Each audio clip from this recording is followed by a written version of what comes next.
Tinambakan ng isang kagawad na kakandidato sa barangay election sa Datupiang, Maguindanao del Sur sa Oktubre.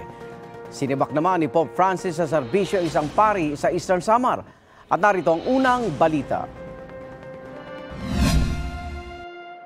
Nadefrack o sinibak sa serbisyo ni Pope Francis ang isang pari sa Eastern Samar na si Pio Aclon dahil ito sa pang-aabuso umano ni Aclon sa ilang minor de edad.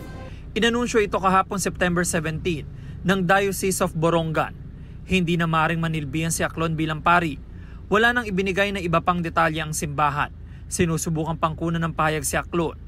Humingi ng paumanhin ng Santo Papa kaugnay sa mga isyu ng pang-aabuso. Tiniyak naman ng Catholic Bishops' Conference of the Philippines na walang pinagtatakban ng simbahan sa mga kaso ng pang-aabuso ng kanilang mga tauhan.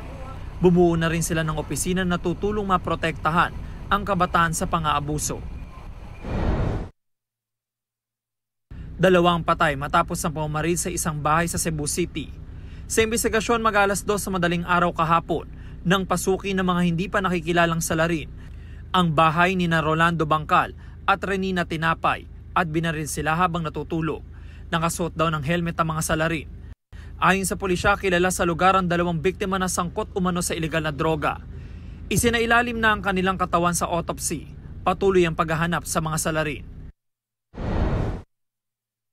Patay sa pananambang isang barangay kagawad ng Barangay Poblasyon sa Datupiang, Maguindanao del Sur. Ayon sa pulisya, nangyari ang paumaril sa biktimang si June De Jesus sa Barangay Kanguan. Sugatan ang kanyang anak na nagmamaneho ng sasakyan. Isinugod sila sa pagamutan pero binawian ang buhay kalaunan ng kagawad.